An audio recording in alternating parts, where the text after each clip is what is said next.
কিরে কইতা হস তুই? তোরে তো 2 দিন ধরে দেখা জানা। একটু হাসপাতাল আসলাম বন্ধু। কেলে গিয়া কি হইছে বন্ধুরে তোর? কিছু না বন্ধু, শরীরটা বেশি একটা বালা না। আচ্ছা বন্ধু, মইরা গেলে গা 40 আর বিরিয়ানিটা খাওয়াইস। আচ্ছা বন্ধু, কিরে বন্ধু, আজকে তুই এত চুপচাপ কে? এই যে আমার লে মজা হরস 40 বিরিয়ানি খাইবি, এই কথাটা হাসা হইলে তোর কিরম লাগবো এটাই ভাবতাছি বন্ধু। মানে হরে বন্ধু, আমি আর বেশি দিন থাকতাম না তোর মধ্যে। এ হাপুর থাকতে না মানে তোর আবার কি হইছে? কালকে হাসপাতালের রিপোর্টে বন্ধু ব্লাড ক্যান্সার ধরা পড়ছে। আমি মনে হয় আর বেশি দিন বাঁচতাম না। ডাক্তারে কইছে বেশি গেলে 3 মাস বাঁচাম। কি এইটা বিষয় লিয়ে মজা হরিস না। না রে বন্ধু, ফাইজলামি না। ডাক্তারে কইছে 3 মাসের বেশি আমি বাঁচতাম না।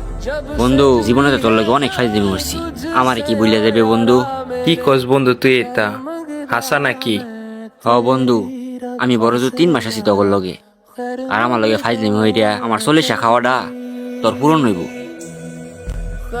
এক লগে বন্ধু কতটা বছর কাটাইলাম, এক লগে 2 বন্ধু মিলে জুতা চুরি হলাম, মুরগি চুরি হলাম, এই সব কিছু কি বুঝলে দেবে বন্ধু? আর বন্ধু, আম্মা তো তোর অনেক ভালোবাসে, মাঝে মধ্যে একটু আমার খোঁজ খবর লইস। আম্মা তোর মধ্যে আমার খুঁজে পা। বন্ধু আমি তো নিশ্চয়ই যাই আমগা তোরে সারা। আচ্ছা বন্ধু, তাহলে বালা থাইস আর নিজের শরীরের প্রতি খেয়াল রাখিস, আর এই বন্ধুর লাগে একটু দোয়া করিস।